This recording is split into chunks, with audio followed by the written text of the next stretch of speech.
There seems to be a narrative in personal growth that says if you want to change, you have to start by picking yourself apart, analyzing what's wrong, where you're falling short, and what needs fixing.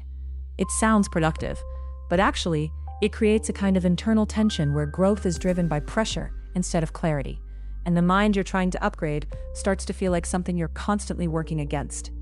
Real change doesn't come from treating yourself like a problem. It comes from learning how your system works and then upgrading it with intention instead of resistance. Your patterns aren't random, they're trained. The things you get frustrated with, overthinking, procrastination, emotional reactions, aren't glitches. They're patterns your brain has learned and reinforced over time based on what it thinks keeps you safe or in control. That's the function of neuroplasticity, where repeated thoughts and behaviors literally shape how your brain is wired. So when you react a certain way, it's not because you're failing. It's because your system is running code it's practiced a lot. The catch is, a lot of that code is outdated. It was built for versions of you that don't exist anymore, but it keeps running because it hasn't been updated. Trying to shut it down with self-criticism just reinforces it, because your brain reads that pressure as more reason to stay on high alert. Awareness that doesn't turn into self-attack. This is where most people get stuck. They become aware of their patterns, but immediately judge them, labeling thoughts as bad, reactions as weak, behaviors as something to fix. That kind of awareness doesn't create change, it creates resistance, because your system goes into defense mode instead of staying open. The shift is learning to notice without attacking. When you can observe your thoughts, reactions, and habits without instantly assigning meaning to them, you create space. Space where you're no longer fused with the pattern and where a different response becomes possible. It's a small shift, but it changes everything. You stop seeing yourself as the problem and start seeing patterns as something you can work with, not fight against. Don't delete patterns, replace them. Upgrading your mind isn't about getting rid of old patterns overnight. It's about installing new ones consistently enough that they become the default.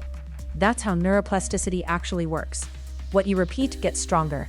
What you stop using fades. So instead of trying to force yourself to stop overthinking or be more disciplined, the real move is to interrupt the pattern and give your brain something else to run. Pause before reacting. Shift the way you talk to yourself.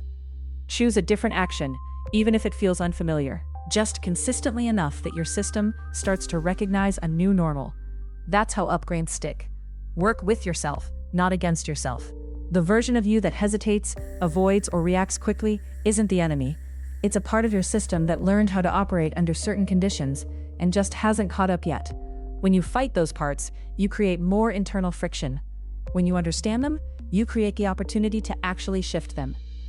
This is where something like cognitive reappraisal becomes useful, because instead of trying to shut down your reactions, you learn how to reinterpret them in a way that reduces intensity and gives you more control over how you respond.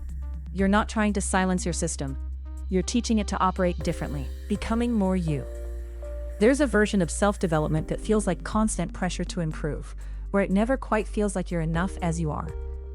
And then there's a more grounded way of evolving, where the focus isn't on fixing yourself, but on refining how you think, respond, and move through your life. Upgrading your mental operating system isn't about becoming someone else. It's about becoming more aligned with who you already are, without the outdated patterns running the show. When you stop turning against yourself in the process, change doesn't feel forced. It feels natural, and that's when it actually lasts.